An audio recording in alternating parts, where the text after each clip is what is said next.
എന്തായാലും വഖഫ് നിയമ ഭേദഗതിയുമായി ബന്ധപ്പെട്ട് രാജ്യസഭ ബില്ല് പാസാക്കിയിരിക്കുകയാണ്. പ്രതിപക്ഷത്തിന്റെ എല്ലാ എതിർപ്പുകളെയും മറികടന്നുകൊണ്ട്, എല്ലാ ഭേദഗതി നിർദ്ദേശങ്ങളെയും മറികടന്നുകൊണ്ടാണ് രാജ്യസഭയിൽ ബില്ല് പാസാക്കുന്നത്. ഇതുവരെ ഉണ്ടായിരുന്ന നിയമത്തിൽ കാതലായ മാറ്റങ്ങൾ കൊണ്ടുവരുന്നുണ്ട്. വഖഫുമായി ബന്ധപ്പെട്ട തർക്കത്തിൽ വഖഫ് ബോർഡിന് തീർപ്പുണ്ടാക്കാമെന്ന വ്യവസ്ഥയെ സർക്കാർ എടുത്തുകളയുകയാണ് ഈ ഭേദഗതി വഴി. വാക്കാലുള്ള വഖഫ് നടത്തുക, അല്ലെങ്കിൽ ദീർഘകാല ഉപയോഗത്തിലൂടെ വഖഫായി മാറുക പോലെയുള്ള ഏർപ്പാടുകളൊന്നും ഇനി ഉണ്ടാവില്ല. കരാർ പ്രകാരം എഴുതി ഉണ്ടാക്കി രേഖാപരമല്ലാത്ത വഖഫുകളൊന്നും അനുവദിക്കാൻ കഴിയില്ല എന്നാണ് പുതിയ നിയമവ്യവസ്ഥ. എന്ന് മാത്രമല്ല, കോടതിയിൽ ഇവയെല്ലാം ചലഞ്ച് ചെയ്യാൻ കഴിയും.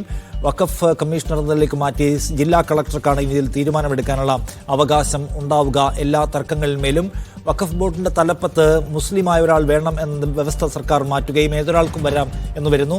ബോർഡിനകത്ത് 2 മുസ്ലിം പ്രതിനിധികളെ ഉൾപ്പെടുത്താം, മുസ്ലിം വനിതകളെ ഉൾപ്പെടുത്താം പോലെയുള്ള പുതിയ വ്യവസ്ഥകൾ കൊണ്ടുവരികയാണ്. ഇതിനെതിരെ വലിയ പ്രതിഷേധം പ്രതിപക്ഷത്തു നിന്ന് ഉയർന്നു വരുന്നു. രാജ്യവ്യാപകമായ പ്രതിഷേധത്തിന് ചില സംഘടനകൾ ഇപ്പോൾ ആഹ്വാനം ചെയ്തിരിക്കുന്നു. സർക്കാർ വഖഫ് ഭേദഗതി ബിൽ കൊണ്ടുവരുന്നത് ഇതിൻ്റെ മറവിൽ നടക്കുന്ന അനീതികളെയെല്ലാം ഇല്ലാതാക്കാനാണ് എന്ന് ഇപ്പോൾ പറയുന്നുണ്ട്. പക്ഷേ ഇതിനകത്ത് ഒളിഞ്ഞു കിടക്കുന്ന ചില വൈരുദ്ധ്യങ്ങളെ സർക്കാർ എന്തുകൊണ്ട് അഡ്രസ്സ് ചെയ്യുന്നില്ല? രാജ്യത്ത് വലിയ തോതിൽ വഖഫിന്റെ കയ്യിലിരിക്കുന്ന ഭൂമി കൈയേറ്റം ചെയ്യപ്പെടുന്നുണ്ട് എന്ന പ്രശ്നമിരിക്കെ ആ പ്രശ്നത്തെ മറികടക്കാൻ സർക്കാർ പ്രതിജ്ഞാബദ്ധമാണോ, വിഷണറിയാണോ എന്ന ചോദ്യം അവിടെ ഉണ്ട്. എന്തായാലും ഇപ്പോൾ കൊണ്ടുവരുന്ന ഈ നിയമം പൂർണ്ണമായ തോതിൽ അംഗീകരിക്കപ്പെടുന്നില്ല. വലിയ പ്രതിഷേധം അക്കാര്യത്തിൽ ഉയർന്നു വരികയാണ്. ശക്തമായ ഒരു മുന്നേറ്റം നടത്തിക്കൊണ്ട് തന്നെ അതിനെ എതിർക്കും. അത് പ്രതിജ്ഞാബദ്ധമാണ്. അതിൻ്റെ ഓരോ ഘട്ടത്തിലും അത് കാണിച്ചിട്ടുണ്ട്. ആ ഐക്യം തീർച്ചയായിട്ടും ഇന്ന് പ്രകടമായി എന്നതും സന്തോഷകരമാണ്. ഇവരുടെ കാണിച്ചിട്ടുള്ള തെറ്റായ നയത്തിനെതിരായി രാജ്യമാകെയുള്ള പ്രക്ഷോഭവും ഇക്കാര്യത്തിൽ ഉയർന്നു വരുമെന്ന് തന്നെയാണ് എനിക്ക് പറയാനുള്ളത്. ഇതുമായി ബന്ധപ്പെട്ട വകുപ്പ് ബില്ലിൻ്റെ ചർച്ച വരുമ്പോൾ പ്രതിപക്ഷം വീണ്ടും ഇതേ നിലപാട് തന്നെ സ്വീകരിക്കും. ഈ ബില്ല് പാസ്സാക്കുന്നതിന് എതിരായുള്ള പല്ലും നഖവും ഉപയോഗിച്ച് എതിർക്കുന്നതിന് ഞങ്ങൾ തയ്യാറാകും. പ്രതിപക്ഷത്തിൻ്റെ MP-മാർ കൊടുത്തിരിക്കുന്ന നിർദ്ദേശങ്ങളെല്ലാം ചവിട്ടുകൊട്ടയിലിട്ട് വന്നിരിക്കുന്ന ഒരു റിപ്പോർട്ടാണ് ഇപ്പോൾ ഇന്ന് രാജ്യസഭയിൽ അവർ ടേബിൾ ചെയ്തിരിക്കുന്നത്. അതുകൊണ്ട് തന്നെ രാജ്യസഭയിൽ വലിയ രീതിയിൽ പ്രതിഷേധമുണ്ടായിരുന്നു. ഈ വിഷയം സംസാരിക്കുന്നു സ്പെഷ്യൽ എഡിഷൻ. വഖഫ് ഭേദഗതി ബിൽ കൊണ്ട് സർക്കാർ ലക്ഷ്യമാക്കുന്നത് എന്താണ്? എന്നോടൊപ്പം ഈ ചർച്ചയിൽ പ്രിൻറ്റു മഹാദേവ് BJP പ്രതിനിധി, അഡ്വക്കേറ്റ് K. അനിൽകുമാർ CPIM നിന്ന്, KP നൌഷാദ് അലി കോൺഗ്രസ് നേതാവ്, ഒപ്പം സിറ്റി മുഹമ്മദ് വേളം ജമാഅത്തെ ഇസ്ലാമിയുടെ പ്രതിനിധി എന്നിവരാണ്. ആദ്യം സിറ്റി മുഹമ്മദ് വേളം, ഇപ്പോൾ കൊണ്ടുവരുന്ന ഈ വഖഫ് ഭേദഗതി ബില്ലിൽ നിങ്ങൾ കാണുന്ന പ്രശ്നങ്ങൾ എന്തൊക്കെയാണ്? കേൾക്കാമോ? യെസ്.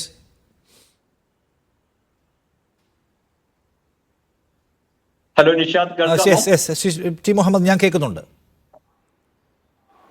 കേൾക്കാമോ? ഞാൻ കേൾക്കുന്നുണ്ട്. താങ്കൾ കേൾക്കുന്നുണ്ടോ? ഹലോ, കേൾക്കാമോ? ഞാനൊന്ന് ക്ലിയർ ചെയ്തിട്ട് വരാം. അനിൽകുമാർ, ഇപ്പോൾ കേന്ദ്ര സർക്കാർ കൊണ്ടുവരുന്ന ഈ ബില്ലിൽ പ്രഥമ ദൃഷ്ട്യാ കാണുന്ന പ്രശ്നങ്ങൾ എന്തൊക്കെയാണ്? ഈ ബില്ല് എന്ന് പറയുമ്പോൾ അത് അവതരിപ്പിക്കുന്നതിലെ ഒരു പൂർണ്ണത കുറവിന്റെ പ്രശ്നം മാത്രമേ പ്രതിപക്ഷം ഉന്നയിക്കുന്നുള്ളൂ, അതോ അതിനപ്പുറം ഈ ബില്ല് കൊണ്ടുവരുന്നതിൽ തന്നെ സർക്കാരിന് ദുഷ്ടലാക്കുണ്ട് എന്ന് നിങ്ങൾ കരുതുകയാണോ?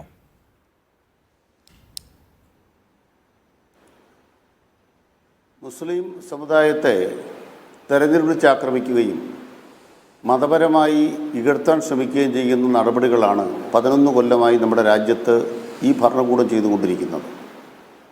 മുസ്ലിം വിഭാഗത്തിൽപ്പെട്ട ഒരു മന്ത്രി രാജ്യത്തെ മന്ത്രിസഭയിലില്ല. നമ്മുടെ രാജ്യത്തെ മുസ്ലിം വിഭാഗത്തിൽപ്പെട്ടവരുടെ ജനസംഖ്യ ഒട്ടും ചെറുതല്ല. ജനസംഖ്യയിൽ 10-16 കോടി വരുന്ന ഒരു ജനസമൂഹത്തിന് ജനാധിപത്യത്തിൽ പ്രാതിനിധ്യമുണ്ടാവുക എന്ന് പറയുന്നത് സ്വാഭാവികമായും അനിവാര്യവും അത്യാവശ്യവുമാണ്. പക്ഷേ ഇന്ത്യ പോലെ ഒരു മതനിരപേക്ഷ മതേതര രാജ്യത്തിനകത്ത് ആ വിഭാഗക്കാർ ഉൾച്ചേർക്കപ്പെടേണ്ടവരല്ല എന്ന ഒരു പ്രഖ്യാപിത നിലപാട് സ്വീകരിക്കുന്ന ഒരു പശ്ചാത്തലത്തിലാണ് വഖഫ് ബില്ലുമായി ഈ കേന്ദ്ര സർക്കാർ വരുന്നത് എന്നത് മറന്നു പോകരുത്. രണ്ടാമത്, ബഹുമാനപ്പെട്ട പ്രധാനമന്ത്രിയും നമ്മുടെ ആഭ്യന്തരകാര്യമന്ത്രി അമിത്ഷയും ഈ കഴിഞ്ഞ തെരഞ്ഞെടുപ്പ് വേളയിലും അതിനു മുമ്പും നടത്തിയിട്ടുള്ള വിദ്വേഷ പ്രസംഗങ്ങളെല്ലാം മുസ്ലിം മതവിഭാഗത്തിൽപ്പെട്ടവരെ ആളുകൾ വെറുക്കുക എന്ന കാഴ്ചപ്പാടോടുകൂടി കളവായ വിവരങ്ങൾ പ്രചരിപ്പിച്ച്, അടിസ്ഥാനരഹിതമായ വിവരങ്ങൾ പ്രചരിപ്പിച്ച് അപരവൽക്കരിച്ചതിൻ്റെ ആഘാതം ചെറുതല്ല. അങ്ങനെ പൊതുമണ്ഡലത്തിൽ വെറുപ്പ് ഉൽപ്പാദിപ്പിക്കുന്നതിന് ഭരണകൂടം നേരിട്ട് ശ്രമിക്കുന്നൊരു പശ്ചാത്തലത്തിലാണ് വഖഫ് ബില്ലുമായി കടന്നു വരുന്നത്. ഇവിടെ വഖഫുമായി ബന്ധപ്പെട്ട എല്ലാ കാര്യങ്ങളും കൃത്യമായി നടക്കുന്നുവെന്ന ഒരു തെറ്റിദ്ധാരണയും ഞങ്ങൾക്കാർക്കുമില്ല. കേരളത്തിൽ തന്നെ വഖഫ് കൈകാര്യം ചെയ്തവർ, മതരാഷ്ട്രീയം കൈകാര്യം ചെയ്യുന്നവരടക്കം അതിൻ്റെ മറവിൽ തട്ടിപ്പുകൾ നടത്തിയതിൻ്റെ വിവിധങ്ങളായ ഉദാഹരണങ്ങൾ നമുക്ക് പറയാൻ കഴിയും. പക്ഷേ ഈ സന്ദർഭത്തിൽ അതിനുവേണ്ടിയല്ല നമ്മൾ സമയം മെനക്കെടുത്തേണ്ടത്. എന്താണ് ഇതിൻ്റെ ഉദ്ദേശം? നമ്മൾ കേൾക്കുന്നൊരു പ്രചരണം എന്താണ്? ഇന്ത്യൻ റെയിൽവേയും ഇന്ത്യൻ സൈന്യവും കഴിഞ്ഞാൽ ഏറ്റവും കൂടുതൽ ഭൂമി വഖഫിനാണ്. എന്തിനാണ് ഇത്തരമൊരു പ്രചരണം സംഘപരിവാരം അഴിച്ചുവിടുന്നത്? കമ്മ്യൂണിസ്റ്റ് പാർട്ടി എന്ന നിലയ്ക്ക് ഞങ്ങൾ കാണുന്നത് മറ്റൊരു കാഴ്ചപ്പാടിലാണ്. ഇന്ത്യ രാജ്യത്ത് മുസ്ലിം വിഭാഗത്തിൽപ്പെട്ട മനുഷ്യർ അവരുടെ സ്വത്തായിരുന്ന ഏതെങ്കിലും സ്വത്ത് ദൈവത്തിൻ്റെ ദൈവിക കാര്യങ്ങൾക്ക് നൽകുമ്പോൾ മാത്രമാണ് വഖഫ് സ്വത്താകുന്നത്. അതുകൊണ്ട് മുസ്ലിം വിഭാഗത്തിൽപ്പെട്ടവരുടെ സ്വത്തായി അവർ ജീവിച്ചു വരുന്ന ഇടങ്ങളിലെ അവരുടെ സ്വത്തായിരിക്കുന്ന ഒരു സ്വത്തിനെ സംബന്ധിച്ച് മുസ്ലിം വിഭാഗത്തിൽപ്പെടാത്തവർക്ക് പ്രത്യേകിച്ചൊരു ആശങ്ക ഉണ്ടാകേണ്ട ഒരു കാര്യമില്ല. എന്താണ് സംഘപരിവാരം നടത്തുന്ന പ്രചരണം? ഈ വഖഫ് സ്വത്തെല്ലാം കൂടെ പിടിച്ചെടുത്തിട്ട് ഞങ്ങൾ പാവപ്പെട്ടവന് കൊടുക്കാൻ പോവാണ്, ഹിന്ദുവിന് കൊടുക്കാൻ പോവാണ്. ഇതല്ലേ RSS ശാഖകളിൽ കൂടെ നടത്തുന്ന പ്രചരണം? എന്നാൽ യഥാർത്ഥത്തിൽ ഇന്ത്യ രാജ്യം എന്താ ചെയ്യേണ്ടത്? കേരളത്തിൽ 1957 കമ്മ്യൂണിസ്റ്റ് ഗവൺമെൻറ് ചെയ്തതുപോലെ ഭൂമി കൃഷിക്കാരന് കൊടുക്കണം. ഇവിടുത്തെ ജന്മിമാർ, ഇവിടുത്തെ രാജകുടുംബങ്ങൾ, അതിൽ ഹൈദരാബാദിലെ നൈസാമിൻ്റെ കുടുംബം അടക്കമുള്ളവരുണ്ട്. അവർ കൈവശം വച്ചിരിക്കുന്ന എത്രയോ ഏക്കർ ഭൂമി ഇന്നും ജന്മികളുടെ കയ്യിലാണ്. ഭൂപരിഷ്കരണം ഇന്ത്യ രാജ്യത്ത് നടപ്പാക്കുന്നില്ല. കൃഷിഭൂമി കൃഷിക്കാരന് കിട്ടിയാൽ ഇന്ത്യ രാജ്യത്തെ ബഹുഭൂരിപക്ഷം മനുഷ്യർക്കും ഭൂമി കിട്ടും. കേരളത്തിൽ കിട്ടിയതുപോലെ, കാശ്മീരിൽ കിട്ടിയതുപോലെ. അതെന്തുകൊണ്ട് ഇന്ത്യയിൽ നടപ്പാക്കാൻ പാടില്ല?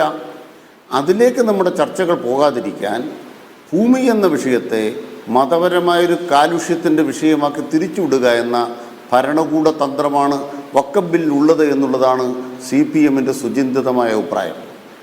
രണ്ടാമത്തെ പ്രധാനപ്പെട്ട കാര്യം, മതപരമായൊരു കാര്യത്തിന്, ദൈവികമായൊരു കാര്യത്തിന് ഒരു ഇസ്ലാം മതവിശ്വാസി സംഭാവന ചെയ്യുമ്പോൾ അത് തെറ്റായ കാര്യങ്ങൾക്കാണ് ആരെങ്കിലും ദുരുപയോഗിക്കുന്നതെങ്കിൽ അത് കൈകാര്യം ചെയ്യാനുള്ള സമിതി ആ മതവുമായി ബന്ധപ്പെട്ടവർക്കാണ് വേണ്ടത്.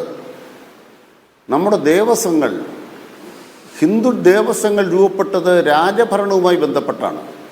വഖഫ് എന്ന് പറയുന്നത് രാജഭരണത്തിൻ്റെ ഭാഗമായി പൊതുസ്വത്തല്ല. ഒരു ഇസ്ലാം മതവിശ്വാസി ദാനം ചെയ്യുന്നതാണ്, ദൈവത്തിന് കൊടുക്കുന്നത് മാത്രമാണ് വഖഫ്. അതിലെന്തിനാണ് ആ മതവിഭാഗത്തിൽ പെടാത്തവർ അതിന് നടത്തിപ്പുകാരായി മാറുന്നത്? നിയമവ്യവസ്ഥയിൽ തെറ്റായ കാര്യങ്ങൾ നടന്നാൽ അത് ചോദ്യം ചെയ്യാനുള്ള വ്യവസ്ഥകൾ ഉണ്ടാക്കുക. ആ വ്യവസ്ഥകളുടെ ഭാഗമായി പ്രാഥമിക പരിശോധന നടന്ന് നിയമവ്യവസ്ഥയുടെ ഭാഗമായി വഖഫ് ട്രിബ്യൂണലടക്കം തീരുമാനമെടുത്ത് കഴിഞ്ഞിട്ടും അതിൽ നീതി കിട്ടാത്തവർക്ക് എല്ലാവർക്കും സമീപിക്കാൻ അധികാരമുള്ള കോടതികൾ ഈ രാജ്യത്തുണ്ട്. അതിൽ മതജാതി പരിഗണനകൾ വേണ്ട. അതിനപ്പുറത്തേക്ക് ഒരു കലക്ടർ തീരുമാനിക്കുക, കലക്ടർ പരമാധികാരിയാകുക, കലക്ടർ തീരുമാനിക്കുന്ന തീരുമാനം നടപ്പാക്കാത്ത മുത്തുവല്ലിയെ പിടിച്ച് 6 മാസം ജയിലിലടയ്ക്കുക തുടങ്ങിയ നിയമനിർമ്മാണങ്ങളിലൂടെ എങ്ങോട്ടേക്കാണ് കൊണ്ടുപോകാൻ ശ്രമിക്കുന്നത്? അതുകൊണ്ട് ഞങ്ങൾക്കൊരു തരത്തിലും വ്യത്യസ്തമായ ഒരു കാഴ്ചപ്പാടില്ല. ഇത് സംഘപരിവാരം ഒരു മതവിഭാഗത്തെ ടാർഗറ്റ് ചെയ്യാൻ ഉണ്ടാക്കിയിരിക്കുന്ന പ്രത്യേക മതവിഭാഗത്തെ ടാർഗറ്റ് ചെയ്യാനുള്ള പദ്ധതിയുടെ തുടർച്ച എന്ന നിലയ്ക്ക് മാത്രമേ ഇതിനെ CPIM കാണുന്നുള്ളൂ എന്നാണ് KP നൗഷാദ് അലി. ഇതിൽ പ്രതിപക്ഷം ഇപ്പോൾ കൊണ്ടുവരുന്ന ഈ ബില്ലിന്റെ പ്രധാനപ്പെട്ട ഭാഗങ്ങൾ നിങ്ങൾ മനസ്സിലാക്കിയിട്ടുണ്ടാവും. അതിലേതൊക്കെ ബില്ലിന്റെ ഭാഗമാകാൻ പാടില്ല എന്നാണ് പ്രതിപക്ഷത്തിന്റെ നിലപാട്? പ്രതിപക്ഷം ഉയർത്തിയ 44 ഭേദഗതികളും ഏകപക്ഷീയമായി തള്ളിക്കൊണ്ടാണ് അവർ രാജ്യസഭയിൽ ഈ ബില്ല് അവതരിപ്പിച്ചിട്ടുള്ളത്. അതൊരു പ്രധാന വസ്തുതയാണ്. പക്ഷേ ഞാൻ ഇതിനെ വേറൊരു തരത്തിൽ ഒറ്റവാചകത്തിൽ നിരീക്ഷിക്കുകയാണെങ്കിൽ ഇന്ത്യ രാജ്യം എന്നത് അതൊരു മതഭ്രാന്തിൻ്റെ രാജ്യമായിട്ട് രൂപാന്തരപ്പെട്ടിരിക്കുകയാണ്. അന്യമതദ്വേഷം കൊണ്ട് ഉന്മാദികളായ ആളുകളാണ് ഈ രാജ്യം ഭരിക്കുന്നത്.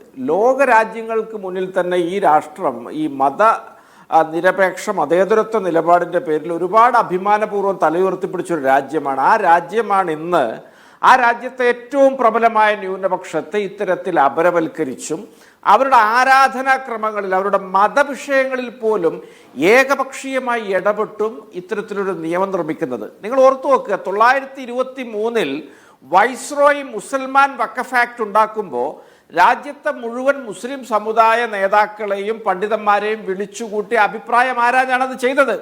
എന്നാൽ മുസ്ലിം വിഭാഗത്തെ സംബന്ധിച്ചിടത്തോളം ഈ രാജ്യം ചുട്ടെടുക്കുന്ന ഒരു നിയമത്തിൽ ആ വിഭാഗത്തിന് ഒരു പങ്കാളിത്തവും ഇല്ല, പ്രാതിനിധ്യവും ഇല്ല. സമ്പൂർണമായിട്ട് അവരുടെ വികാരങ്ങളെ ചവിട്ടി മെതിച്ചുകൊണ്ട് പിന്നെ ഒരു പാറ്റൻ ടാങ്ക് ഓടിച്ച് കയറ്റിക്കൊണ്ടാണ് ഇവർ ഈ നിയമം നിർമ്മിക്കുന്നത്. ഇവർ ആർക്ക് വേണ്ടിയാണ് നിയമം നിർമ്മിക്കുന്നത്? ഈ ഇസ്ലാമിക കസ്റ്റമറി പ്രാക്ടീസുമായി ബന്ധപ്പെട്ട ഒരു സ്ഥാപനമായ വഖഫ് ബോർഡിന്റെ നിയമം ആ സമുദായത്തെ സമ്പൂർണമായിട്ട് അന്യവൽക്കരിച്ചുകൊണ്ട് ഇവരെ ചെയ്യുക എന്ന് പറഞ്ഞാൽ ഇതൊരു ഏകാധിപതികളോ സ്വേച്ഛാധിപതികളോ സാമ്രാജ്യത്വ കോളനിവൽകൃത സാമ്രാട്ടുകളോ ഒന്നും ചെയ്യാത്ത കാര്യമാണ് ജനാധിപത്യം എന്ന് അവകാശപ്പെടുന്ന ഈ രാജ്യം ഭരിക്കുന്ന ഒരു സർക്കാർ ഇത്തരത്തിൽ ചെയ്യുക എന്ന് പറയുമ്പോൾ തീർച്ചയായിട്ടും അത് ലോകത്തിൻ്റെ മുന്നിൽ ഈ രാജ്യത്തിൻ്റെ തല താഴുകയാണ്. ഇവിടെ വഖഫ് ബോർഡിൽ മുസ്ലിം ജനവിഭാഗം അല്ലെങ്കിൽ ആ മതവിഭാഗത്തിൽപ്പെട്ട ആളുകൾക്ക് ഭൂരിപക്ഷം കിട്ടാതിരിക്കാൻ ഇവരതിനകത്ത് അന്യ സമുദായക്കാരെ കുത്തി നിറക്കാനുള്ള തീരുമാനങ്ങൾ ആ ബില്ലിൽ അവർ ഉൾച്ചേർത്തിരിക്കുന്നു. ഞാൻ ആലോചിക്കുന്നത് ഒരുപക്ഷെ നാളെ ഇനി പള്ളികളിൽ നിസ്കാരത്തിന് നേതൃത്വം നൽകാനും വെള്ളിയാഴ്ചകളിലൊക്കെ ജുമുഅ പ്രസംഗം നടത്താനൊക്കെ RSSന്റെ കാര്യാലയത്തിൽ നിന്നും BJP ആഫീസിൽ നിന്നൊക്കെ ഇവര് ആളെ വിടുന്ന കാലം അനധിവിദൂരമൊന്നും അല്ല. ഇങ്ങനെ പോവുകയാണെങ്കിൽ എന്താണ് ഇതിൻ്റെ ഒരു സാങ്കത്യമെന്നും ആലോചിക്കുകയാണ്. ഒരു ഭാരതീയൻ എന്ന നിലയിൽ ഏതൊരു മനുഷ്യൻ്റെയും തല കുനിഞ്ഞു പോകേണ്ട ഒന്നാണ്. കാരണം ഹിന്ദു മതത്തിൻ്റെ കാര്യങ്ങൾ, ക്രിസ്ത്യാനിറ്റിയുടെ, സിഖ് മതത്തിൻ്റെയൊക്കെ കാര്യങ്ങൾ തീരുമാനിക്കേണ്ടത് ആ മതക്കാരും അവരുടെ വിചാരങ്ങൾ ഏകോപിപ്പിച്ചുമാണ്. ഇവിടെ മുസ്ലിങ്ങളുമായി ബന്ധപ്പെട്ട അതിസുപ്രധാനമായ ഒരു നിയമം ഇവരുണ്ടാക്കുമ്പോൾ ആ സമുദായത്തെ മുഴുവൻ ശത്രുപക്ഷത്ത് നിർത്തിക്കൊണ്ട് ഉണ്ടാക്കുമ്പോൾ ആർക്ക് വേണ്ടിയാണ് ഇവരുണ്ടാക്കുന്നത്? ഏത് മതേതരത്വവും ഏത് ജനാധിപത്യവും ഏത് സൗഹാർദ്ദവും സഹിഷ്ണുതയൊക്കെയാണ് ഇവർ ഉയർത്തിപ്പിടിക്കുന്നത് എന്നുള്ള വളരെ പ്രബലമായൊരു സംശയമുണ്ട്. ഇത് ആർട്ടിക്കിൾ 14 വിരുദ്ധമാണ്, ആർട്ടിക്കിൾ 15 വിരുദ്ധമാണ്, ആർട്ടിക്കിൾ 25 വിരുദ്ധമാണ്. ഇന്ത്യൻ ഭരണഘടനക്കും ഇന്ത്യയുടെ നിയമവ്യവസ്ഥക്കും ഇന്ത്യയുടെ സങ്കല്പങ്ങൾക്കും മൂല്യങ്ങൾക്കും ആശയാദർശങ്ങൾക്കും വിരുദ്ധമായ ഒരു ചുവടുവെപ്പാണ് ഇവർ നടത്തിയിരിക്കുന്നത്. ഇവരതിനു വേണ്ടി നിരന്തരം നുണകളുടെ വലിയ കെട്ടാണ് അഴിച്ചുവിടുന്നത്. ഇവരിനി പറയാൻ പോകുന്നത് BJP പ്രതിനിധിയൊക്കെ പറയാൻ പോകുന്ന ഒരു കാര്യം ഞാൻ ആദ്യം ഇപ്പം തന്നെ പറയും. ഇവർ പറഞ്ഞുകൊണ്ടിരിക്കുന്നത് രാജ്യത്തേത് ഭൂമിയിലും വഖഫ് ബോർഡിന് അവകാശവാദം ഉന്നയിച്ച് അതിനെ നിയമക്കുരുക്കിൽ കൊണ്ടാക്കാം എന്നൊക്കെയാണ് ഇവർ പറഞ്ഞുകൊണ്ടിരിക്കുന്നത്. വഖഫ് ചെയ്ത ഭൂമി എന്ന് പറയപ്പെടുന്ന ഭൂമി കയ്യേറുമ്പോൾ മാത്രമാണ്, അല്ലെങ്കിൽ കൈവിട്ടു പോകുമ്പോൾ മാത്രമാണ് വഖഫ് ബോർഡ് ഇവിടെ ഒരു നിയമപ്രശ്നത്തിലേക്ക് വരുന്നത്. അതിൻ്റെ മുകളിൽ ഇവിടെ കോടതികളുണ്ട്. ഇത്തരത്തിലൊക്കെയാണ് ആ നിയമം ഇവിടെ പരുവപ്പെടുത്തിയിരിക്കുന്നത് എന്നിരിക്കുകയിൽ ഇവർ ബോധപൂർവം പലരെയും ഈ നിയമത്തിന് ആനുപാതികമായി ചിന്തിക്കാൻ വേണ്ടി നുണപ്രചരണം നടത്തിക്കൊണ്ട് ഒരു വലിയ നുണപ്രചരണം നടത്തുകയും ഭരണഘടനാ മൂല്യങ്ങൾക്ക് വിരുദ്ധമായ നിയമം ഉണ്ടാക്കുകയും ചെയ്യുന്നുള്ള പ്രശ്നമാണ് താങ്കൾ ഉന്നയിക്കുന്നത്, കോൺഗ്രസ് ഉന്നയിക്കുന്നത്. ശരി, പ്രിന്റു മഹാദേവ്, ഇതിലൊരു കാര്യം, ഇതിപ്പോൾ ഈ നിയമം ഉണ്ടാക്കാനുള്ള നിങ്ങൾ പറയുന്ന പശ്ചാത്തലം നിയമത്തിലേക്കൊക്കെ പോകുന്നതിന് ഒരു പ്രധാനപ്പെട്ട സംഗതി ഉള്ളത് വഖഫ് ബോർഡിൻ്റെ CEO ഒരു മുസ്ലിം ആയിരിക്കണമെന്ന വ്യവസ്ഥ എടുത്തു കളഞ്ഞിരിക്കുന്നു. ഇനി മുസ്ലിം അല്ലാത്ത ഒരാൾക്കും അതിൻ്റെ CEO ആകാം. വഖഫ് ബോർഡിൽ മുസ്ലിം അംഗങ്ങൾക്ക് പുറമെ മുസ്ലിം ഇതര വിഭാഗക്കാരായ 2 മെമ്പേഴ്സിനെ ഉൾപ്പെടുത്താനുള്ള തീരുമാനവും എടുത്തിരിക്കുകയാണ്. എന്നുവെച്ചാൽ ഇത് മുസ്ലിം വിശ്വാസികളായ മനുഷ്യർ മുസ്ലിം സമുദായ ഉന്നമനത്തിന് വേണ്ടി വിശ്വാസത്തെ മുൻനിർത്തിക്കൊണ്ട് സ്വത്തുക്കൾ എഴുതി കൊടുക്കുന്ന ഏർപ്പാടാണല്ലോ വഖഫ് ചെയ്യുക എന്ന് പറഞ്ഞാൽ. അത് പൂർണ്ണമായും മുസ്ലിം വിശ്വാസവുമായി ബന്ധപ്പെട്ടതും പൂർണ്ണമായും മുസ്ലിം കമ്മ്യൂണിറ്റിയുമായി ബന്ധപ്പെട്ട ഒരു കാര്യമാണ്. പക്ഷേ അതിൽ CEO മുസ്ലിം അല്ലാത്ത ആൾ വന്നോട്ടെ, അതിൻ്റെ അംഗങ്ങൾ മുസ്ലിം അല്ലാത്ത ആളുകൾ വേണം എന്നീ വ്യവസ്ഥകൾ കൊണ്ടുവരികയാണ്. എന്ന് വെച്ചാൽ ദേവസ്വം ബോർഡിൻ്റെ കാര്യത്തിലടക്കം നോൺ ഹിന്ദുസായ ആളുകൾ ദേവസ്വം ബോർഡിൽ വേണം എന്നതടക്കമുള്ള ഒരു പൊതു നിലപാട് നിങ്ങൾ ഉയർത്തി വയ്ക്കുകയാണോ? അതോ ഈ വഖഫ് ബോർഡിൻ്റെ കാര്യത്തിൽ മാത്രം മതിയോ എല്ലാവരും കൂടി ഭരിക്കുക, ബാക്കിയെല്ലാം അതത് സമുദായങ്ങൾ ഭരിക്കട്ടെ എന്നതാണോ നിലപാട്? അതാണ് എൻ്റെ ആദ്യത്തെ സ്പെസിഫിക് ക്വസ്റ്റ്യൻ. തീർച്ചയായും അങ്ങത് അതിന് ഉത്തരം പറയുന്നതോടൊപ്പം തന്നെ ഒന്നാമത് ഇതിൻ്റെ അകത്ത് ചർച്ചയിൽ പങ്കെടുത്ത അനിൽകുമാർ ആയിക്കോട്ടെ, നൗഷാദ് അലി ആയിക്കോട്ടെ, ഇത് ഈ രാജ്യത്തിലെ ഇസ്ലാം മതവിശ്വാസികളെ അപരമതവൽക്കരണം നടത്തി സംഘപരിവാർ അടിച്ചമർത്താനുള്ള ശ്രമമാണ് എന്നാണ് അദ്ദേഹം പറഞ്ഞിട്ടുള്ളത്. സത്യത്തിൽ അത് തന്നെ വലിയൊരു കുപ്രചരണമാണ്. ഈ രാജ്യത്തെ ഈ വഖഫ് നിയമ ഭേദഗതിയോടുകൂടി ഏറ്റവും കൂടുതൽ അതിൻ്റെ ആനുകൂല്യങ്ങൾ ലഭിക്കാൻ പോകുന്നതും അതിൻ്റെ ഉണർവ് ലഭിക്കാൻ പോകുന്നതും മുസ്ലിം സമുദായത്തിൽപ്പെട്ട ആളുകൾക്കായിരിക്കും. ആദ്യമേ പറയട്ടെ, വഖഫ് ഭേദഗതി നിയമം മുസ്ലിം സമുദായത്തിനെതിരല്ല. അത് വ്യക്തമാണ്. അത് BJP ആയിക്കോട്ടെ, ഇന്നത്തെ പാർലമെൻറ്റിലെ ചർച്ചകളിലായിക്കോട്ടെ, ഇതിനെ സസൂക്ഷ്മം നിരീക്ഷിക്കുന്ന ഒരാൾക്കും കൃത്യമായിട്ട് മനസ്സിലാക്കാൻ സാധിക്കും. ഇപ്പോൾ മുസ്ലിം ലീഗിനായിക്കോട്ടെ, ഇടതുപക്ഷത്തിൻ്റെ പ്രതിനിധിക്കായിക്കോട്ടെ, അവർ കൃത്യമായിട്ടൊരു രാഷ്ട്രീയം, ഒരു പ്രകടന രാഷ്ട്രീയം ഉള്ളതുകൊണ്ട് അവർ നാഴികയ്ക്ക് 40 അനിൽകുമാർ പറഞ്ഞ കാര്യങ്ങളുടെ വസ്തുത അദ്ദേഹത്തിന് തന്നെ അത് പരിശോധിച്ച് കഴിഞ്ഞാൽ അത് ബോധ്യമല്ലെന്ന് അദ്ദേഹത്തിന് അറിയാം. അപ്പോൾ അതുകൊണ്ട് അതവിടെ നിൽക്കട്ടെ. അങ്ങ് പറഞ്ഞ സ്പെസിഫിക് ആയിട്ടുള്ള ഒരു ചോദ്യത്തിന് ഉത്തരം എന്ന രീതിയിൽ നമ്മൾ മനസ്സിലാക്കേണ്ട പ്രധാനപ്പെട്ട ഒരു കാര്യം ഞാൻ തുടക്കത്തിൽ സൂചിപ്പിച്ചല്ലോ. ഇതിൻ്റെ ഈ വഖഫ് ബോർഡിനകത്ത് ഈ ഭേദഗതി വന്നു കഴിഞ്ഞാൽ അതിൻ്റെ ആദ്യത്തെ ആനുകൂല്യം ലഭിക്കാൻ പോകുന്ന മുസ്ലിം സമുദായത്തിന് പറയാൻ കാരണം ഈ വഖഫിൻ്റെ ഈ നിയമ ഭേദഗതിയുമായി ബന്ധപ്പെട്ട് ഈ തർക്കത്തിൽ ഏർപ്പെട്ടിരിക്കുന്ന 9951 ആളുകൾ മുസ്ലിം സമുദായത്തിൽപ്പെട്ട ആളുകളാണ്. ഇന്ന് ഏകദേശം 40,096 വഖഫ് തർക്കങ്ങളുണ്ട്. അത് നമുക്കറിയാം. വഖഫ് എന്ന് പറഞ്ഞാൽ സ്വാഭാവികമായിട്ട് ഈ രാജ്യത്ത് സിവിൽ നിയമവുമായി ബന്ധപ്പെട്ട് നമ്മുടെ ഭൂമി വ്യവഹാരങ്ങളുമായി ബന്ധപ്പെട്ട തർക്കമാണ്. അതിനകത്ത് സ്വാഭാവികമായിട്ട് അപ്പുറത്ത് 30,100 ഇതര മതവിഭാഗത്തിൽപ്പെട്ട ആളുകളുമുണ്ട്. സ്വാഭാവികമായിട്ട് ഇതിനകത്ത് ഈ നമ്മുടെ രാജ്യം നൂറ്റാണ്ടുകളായിട്ട് ഈ രാജ്യം അനുഭവിക്കുന്ന ഒരു കീറാമുട്ടിയായിട്ടുള്ള ചില പ്രശ്നങ്ങൾക്കുള്ള ശാശ്വതമായിട്ടുള്ള ഒരു പരിഹാരമായിട്ടാണ് BJP സർക്കാർ ഇതിനെ കാണുന്നത്. ഈ സർക്കാർ ഇതിനെ സംബന്ധിച്ചിടത്തോളം അങ്ങ് പറഞ്ഞില്ല എന്തുകൊണ്ടാണ് 3 അമുസ്ലിങ്ങളായിട്ട് സ്വാഭാവികമായിട്ട് ഇതിനകത്ത് ഭാഗഭാക്കാക്കിയിട്ടുള്ള 31,000-ഓളം വരുന്ന ഇതര മതസ്ഥരുമായി ബന്ധപ്പെട്ട് നിൽക്കുന്ന പ്രശ്നങ്ങൾ ഇതിനകത്തുണ്ട്. അവരാരും മുസ്ലിം സമുദായത്തിൽപ്പെട്ട ആളുകളല്ല. അപ്പോൾ ഒരു നിയമവും ഒരു ബോർഡും സ്വാഭാവികമായിട്ട് ഏകപക്ഷീയമാകാൻ പാടില്ല എന്നുള്ളതുകൊണ്ടും ഒരു രാജ്യത്തിൻ്റെ പൊതു താല്പര്യം സംരക്ഷിക്കാൻ വേണ്ടി എല്ലാ മതത്തിലും പ്രത്യേകിച്ച് വഖഫിനെ സംബന്ധിച്ചിടത്തോളം ഭൂമി നിയമവും ഏകപക്ഷീയമാകാൻ പാടില്ല എന്ന് പ്രിന്റു മഹാദേവ് എന്ന BJP പ്രതിനിധി പറയുന്നത് ദേവസ്വം ബോർഡിന്റെ കാര്യത്തിലടക്കം. ദേവസ്വം ബോർഡും ഭൂമി ഹോൾഡ് ചെയ്യുന്നുണ്ടല്ലോ, അതുമായി ബന്ധപ്പെട്ടും തർക്കങ്ങൾ ഉണ്ടാകാമല്ലോ. അപ്പൊ അതുകൊണ്ട് അതിനകത്തും മനസ്സിലാക്കേണ്ട ഒരു കാര്യം ഞാൻ പ്രിന്റിന് വ്യക്തത വരുത്തരാം. പ്രിന്റു നോക്കൂ, ഇത് വഖഫ് എന്ന് പറഞ്ഞാൽ മുസ്ലിം സമുദായ വിശ്വാസികൾ മുസ്ലിം സമുദായത്തിന്റെ ഉന്നമനത്തിനായി മുസ്ലിം സമുദായ പരിപാടികൾക്ക് വേണ്ടി കൊടുക്കുന്ന പണമോ അല്ലെങ്കിൽ ഭൂമിയോ മറ്റ് സംഗതികളോ ആണ്. അതാണ് വഖഫ് പരിപാടി. അതുമായി ബന്ധപ്പെട്ട തർക്കമുണ്ടെങ്കിൽ ആ തർക്കം തീർപ്പാക്കാനുള്ള വേറെ സംവിധാനമുണ്ട്, കോടതിയുണ്ട്. ഇപ്പം നിങ്ങളുടെ പുതിയ നിയമ ഭേദഗതി പ്രകാരം ജില്ലാ കളക്ടറുണ്ട്. ഇതിനകത്ത് നോൺ മുസ്ലിംസ് വേണമെന്ന് പറയുന്നതിൻ്റെ യുക്തി മനസ്സിലായില്ല. അതിൽ പരാതി ഉന്നയിച്ചിട്ടുള്ള ആളുകൾ നോൺ മുസ്ലിംസ് ഉണ്ട്, അതുകൊണ്ട് അവരുടെ ഭാഗം കേൾക്കാൻ നോൺ മുസ്ലിംസ് വേണമെന്ന യുക്തിയാണെങ്കിൽ എല്ലാ സംവിധാനത്തിനകത്തും അത് വേണ്ടിവരും. അല്ല, ദേവസ്വം ബോർഡിൻ്റെ നിയമനമോ അല്ലെങ്കിൽ വഖഫിൻ്റെ നിയമനത്തെ നമ്മൾ സ്വാഭാവികമായിട്ട് ഒരിക്കലും അങ്ങ് പറയുന്നതിൻ്റെ ഉദ്ദേശശുദ്ധി എനിക്ക് മനസ്സിലായി. പക്ഷേ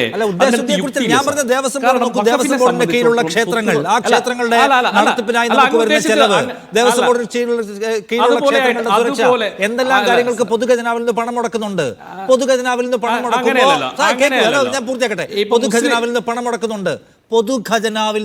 മുടക്കുന്നുണ്ട്. നോക്കൂ, ഒരു ഉദാഹരണം ഞാൻ പറയാം. ഇപ്പൊ ശബരിമല സീസണുമായി ബന്ധപ്പെട്ട് പൊതുഖജനാവിൽ നിന്ന് എത്ര ലക്ഷക്കണക്കിന് രൂപ മുടക്കുന്നുണ്ട്, കോടികൾ മുടക്കുന്നുണ്ട് ഈ സെക്യൂരിറ്റി, പോലീസ് ഓപ്പറേഷൻ പോലുള്ള കാര്യങ്ങൾക്ക്. അപ്പോൾ എല്ലാ നികുതിദായകർക്കും അതിൽ തുല്യമായ പങ്കാളിത്തം ഉണ്ടല്ലോ. അങ്ങനെയാണെങ്കിൽ ദേവസ്വം ബോർഡ് പോലുള്ള സംഗതികൾക്കകത്തും നോൺ മുസ്ലിം നോൺ ഹിന്ദുസ് ആയിട്ടുള്ള ആളുകൾ, ക്രിസ്ത്യാനികളും ജൈനരും മുസ്ലിങ്ങളും എല്ലാം വേണം എന്ന വാദം പോലെ ഉള്ളു കേട്ടോ താങ്കൾ ഈ പറയുന്ന വിദണ്ഡവാദം. അല്ല സാർ, അത് മതപരമായിട്ടുള്ള ഒരു സംവിധാനത്തിനകത്താണ് നിങ്ങൾ ഈ പറയുമ്പോൾ ഇപ്പോൾ മുസ്ലിം ജമായത്തിനകത്ത് ഇത്തരത്തിലുള്ള അല്ലെങ്കിൽ പള്ളിയിലെ മഹല്ല് കമ്മിറ്റിക്കകത്തൊക്കെ ഇത്തരത്തിൽ അല്ലെങ്കിൽ മുസ്ലിം മതാചാരങ്ങളുമായി ബന്ധപ്പെട്ടിട്ട് നോൺ മുസ്ലിങ്ങളായിട്ടുള്ള ആളുകളെ ഇത്തരത്തിൽ അപ്പോയിൻമെന്റ് ചെയ്യണമെങ്കിൽ അങ്ങ് പറഞ്ഞ യുക്തിയുണ്ട്. മുസ്ലിമായ ഒരാൾ മുസ്ലിമായാളുടെ വിശ്വാസത്തിന്റെ അടിസ്ഥാനത്തിൽ ഇസ്ലാമിക് പ്രാക്ടീസിനനുസരിച്ച് പ്രതിജ്ഞ ചെയ്ത് കൊടുക്കുന്ന ഏർപ്പാടാണിത്. അല്ലാതെ ഇന്ത്യയിലെ വേറെ ഏതെങ്കിലും പൊതു നിയമത്തിന്റെ അടിസ്ഥാനത്തിലല്ല. വിശ്വാസം ഒരു മനുഷ്യനുള്ള പൂർണ്ണമായ വിശ്വാസത്തിന്റെ അടിസ്ഥാനത്തിൽ ചെയ്യുന്ന കാര്യമാണ്. അതിൽ എല്ലാ അർത്ഥത്തിലുമുള്ള ഒരു റിലീജിയസ് എക്സസൈസ് ആണ്. അതിനകത്ത് എന്തിനാണ് നിങ്ങൾ എല്ലാവരും കൊണ്ടുവരുന്നത്? അല്ല സാർ, അങ്ങനെയാണെങ്കിൽ ഈ മുനമ്പം കേസിന്റെ തർക്കം എങ്ങനെയാണ് വരുന്നത് സാർ? മുനമ്പം കേസിൻ്റെ തർക്കം എങ്ങനെയാണ്? ഞാൻ പറയും, മുനമ്പം കേസായിക്കോട്ടെ, മുനമ്പം കേസ് നമ്മുടെ മുമ്പിലുണ്ടല്ലോ. അങ്ങ് ഉദ്ദേശിച്ച് ഇതേ രീതിയിലുള്ള പ്രശ്നമാണ്.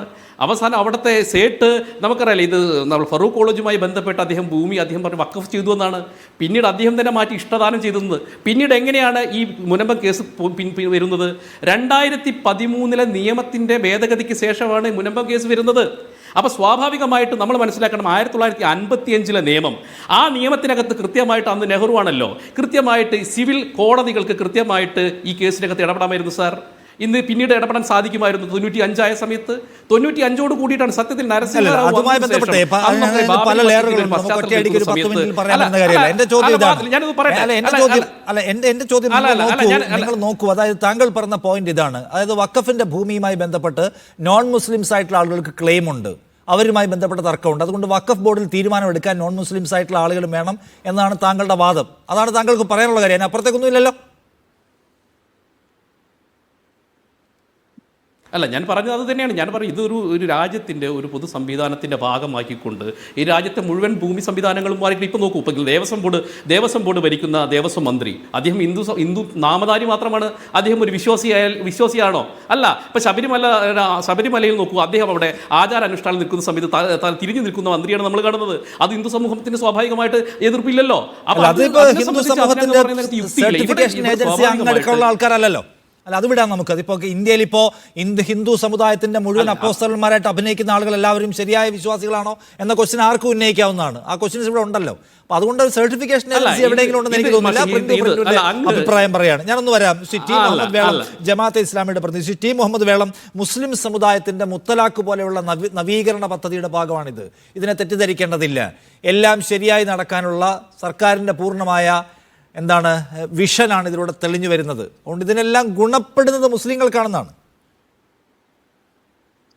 അതെ, മുത്തലക്കാണ് ഉദാഹരണമെങ്കിൽ അതുതന്നെയാണ്. ഞാൻ ആ ചർച്ചയിലേക്ക് കടക്കുന്നില്ല. പക്ഷെ ഒരു ഉദാഹരണം പറയുമ്പോൾ ഏറ്റവും പ്രശ്നമുള്ള ഒരു കാര്യത്തെ ഉദാഹരിക്കുന്നു എന്നത് തന്നെയാണ് ആ ഉദാഹരണത്തിന്റെ ഏറ്റവും വലിയ കുഴപ്പമെന്ന് പറയുന്നത്. മുസ്ലിം പുരുഷന്മാർ മാത്രം ഒരു സിവിൽ കേസിൽ ക്രിമിനൽ കുറ്റവാളികളായി തീരുന്ന ഒരുപാട് വൈരുദ്ധ്യങ്ങളുള്ള, എന്നാൽ മുത്തലാഖ് ചൊല്ലിയാൽ അവരെ അടച്ചാലും അവർ ഈ ത്വലാഖ് ചൊല്ലപ്പെട്ട സ്ത്രീകൾക്ക് ചെലവിന് നൽകുകയും ചെയ്യണമെന്നൊക്കെ പറയുന്ന ഒരു തരത്തിലുള്ള ഭദ്രതയുമില്ലാത്ത ധാരാളം, ഓൾറെഡി ഇന്ത്യയിലെ ജയിലുകളിൽ വിചാരണ തടവുകാരായിട്ട് ഏറ്റവും കൂടുതലുള്ള ഒരു ജനവിഭാഗമാണ് മുസ്ലിങ്ങൾ. അതിലേക്ക് കുറച്ചുകൂടി ആളുകളെ കോൺട്രിബ്യൂട്ട് ചെയ്യാൻ മാത്രം സഹായിക്കുന്ന ഒരു ലോജിക്കുമില്ലാത്ത നിയമമാണത്. ശരിയാണ്, അതേപോലത്തെ മറ്റൊരു നിയമമാണ് ഇത്. നമ്മൾ ഭരണഘടനയെ കുറിച്ച് മനസ്സിലാക്കേണ്ട ഒരു കാര്യം, ഇന്ത്യൻ ഭരണഘടനയുടെ വിഭാവന അനുസരിച്ച് ഇന്ത്യയില് വ്യക്തികൾ, പൗരന്മാർ, സിറ്റിസൺസ് മാത്രമല്ല ഉള്ളത്. ഭരണഘടന അഡ്രസ് ചെയ്യുന്നത്, ഭരണഘടന അക്കോമഡേറ്റ് ചെയ്യുന്നത് വ്യക്തികളെ, പൗരന്മാരെ മാത്രമല്ല, കമ്മ്യൂണിറ്റികളെ കൂടിയാണ്. കമ്മ്യൂണിറ്റികളുടെ അവകാശങ്ങൾ എന്ന് പറയുന്നത് ഇന്ത്യയുടെ ഭരണഘടനയെ സംബന്ധിച്ചിടത്തോളം വളരെ പ്രധാനപ്പെട്ട ഒരു കാര്യമാണ്. അംബേദ്കർ പല ഘട്ടങ്ങളിൽ അത് വ്യക്തമാക്കിയിട്ടുണ്ട്. അതുകൊണ്ടാണ് മൈനോറിറ്റി റൈറ്റ്, ബിജെപിയുടെ ഏറ്റവും വലിയ ശത്രുവായ മൈനോറിറ്റി റൈറ്റ് എന്ന് പറയുന്ന ഒരു സംഗതി ഇന്ത്യൻ ഭരണഘടനയിൽ ഉണ്ടാവുന്നത്. ട്രൈബ്സിന് സവിശേഷമായ പരിരക്ഷകളും അവകാശങ്ങളും ഉണ്ടാവുന്നത്. കമ്മ്യൂണിറ്റി എന്ന ഒരു കൺസേൺ ആണത്. അപ്പോ വഖഫ് എന്ന് പറയുന്നത് ഒരു കമ്മ്യൂണിറ്റി അഫെയർ ആണ്. ആ കാര്യത്തെ ഇല്ലാതാക്കുക. ഇവിടെ ബി.ജെ.പി. പ്രതിനിധി പറയുന്നത് ദേവസ്വം പോലെയല്ല.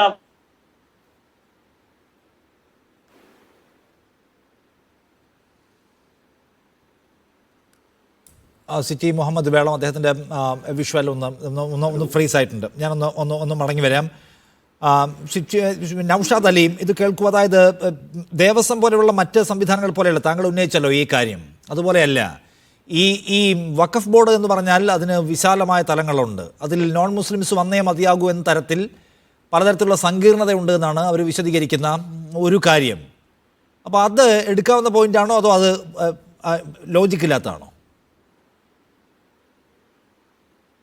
നിഷാദ, ഇവിടെ ശ്രീ പ്രിന്റു അദ്ദേഹം പറഞ്ഞത് വഖഫ് ബോർഡുമായിട്ട് 30,000-ഓളം നോൺ മുസ്ലിംസ് കേസുണ്ട്, 10,000-നടുത്ത് മുസ്ലിങ്ങൾക്ക് കേസുണ്ട് എന്നാണ് അദ്ദേഹം പറഞ്ഞത്. ഇത് സർക്കാരിൻ്റെ വിവിധ വകുപ്പുകളുമായിട്ട് പൗരന്മാർ വ്യത്യസ്തങ്ങളായ നിരവധി സിവിൽ കേസുകൾ ഈ രാജ്യത്ത് നടത്തുന്നുണ്ട്. അത് ഭൂമിയുടെ കാര്യം, അവരുടെ അവകാശങ്ങളുടെ കാര്യം, മറ്റ് പലതരത്തിലുള്ള അവരുടെ ദൈനംദിന വ്യവഹാരവുമായി ബന്ധപ്പെട്ട വിഷയങ്ങളുമായിട്ട് പല കേസുകളും നടത്തുന്നുണ്ട്. ഇങ്ങനെ കേസ് നടത്തുന്നുണ്ട് എന്നുള്ളത് കൊണ്ട് അവിടെ കക്ഷികൾക്ക് അനുകൂലമായിട്ട് ആ ഡിപ്പാർട്ട്മെന്റിനെ തന്നെ കശക്കി എറിയുക, അതിൻ്റെ കരചരണങ്ങൾ ഭേദിക്കുക, അതിൻ്റെ കവചകുണ്ടലങ്ങളൊക്കെ കീറിപ്പറിച്ചെടുക്കുക, അതാണോ എല്ലാ രംഗത്തും ചെയ്യുന്നത്? അപ്പം വഖഫ് ബോർഡിൽ മാത്രം ഇവർ ഇത്തരത്തിലൊരു ന്യായം ചമക്കുമ്പോൾ എനിക്ക് വലിയ തമാശയും കൗതുകവുമാണ് തോന്നുന്നത്. അതേസമയം വലിയ ലജ്ജ തോന്നുകയാണ് ഇത്തരത്തിലൊക്കെയുള്ള ആശയങ്ങൾ ഇവർ മുന്നോട്ട് വെച്ച് ഇവർ നിയമത്തെ നീതീകരിക്കാൻ മുന്നോട്ട് വരുമ്പോൾ. ഇത് വളരെ കൃത്യമായിട്ട് ഒരു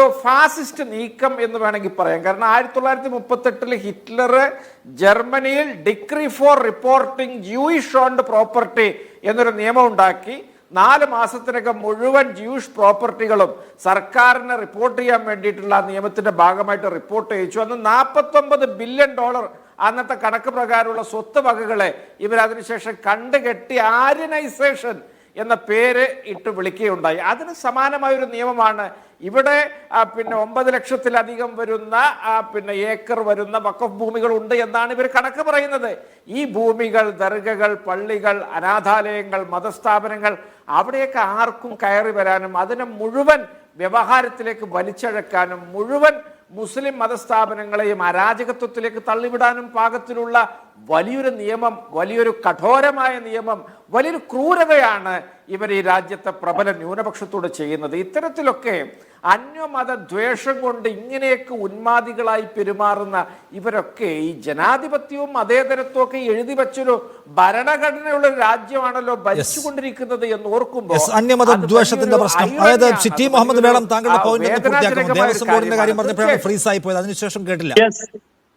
നിഷാദേ, ഞാൻ പറയുന്നത് സിവിൽ തർക്കങ്ങളുണ്ട്. ഒരു മതസംവിധാനവുമായി ബന്ധപ്പെട്ട് സിവിൽ തർക്കങ്ങളുണ്ട്. അതുകൊണ്ട് അവരുടെ മതസംവിധാനത്തിന്റെ സർക്കാർ സംവിധാനത്തിൽ മറ്റ് മതസമൂഹങ്ങളും വേണമെന്നാണെങ്കിൽ ഇന്ത്യയിലെ ഏറ്റവും കൂടുതൽ ആവശ്യമുള്ളത് ദേവസ്വവുമായി ബന്ധപ്പെട്ടതാണ്.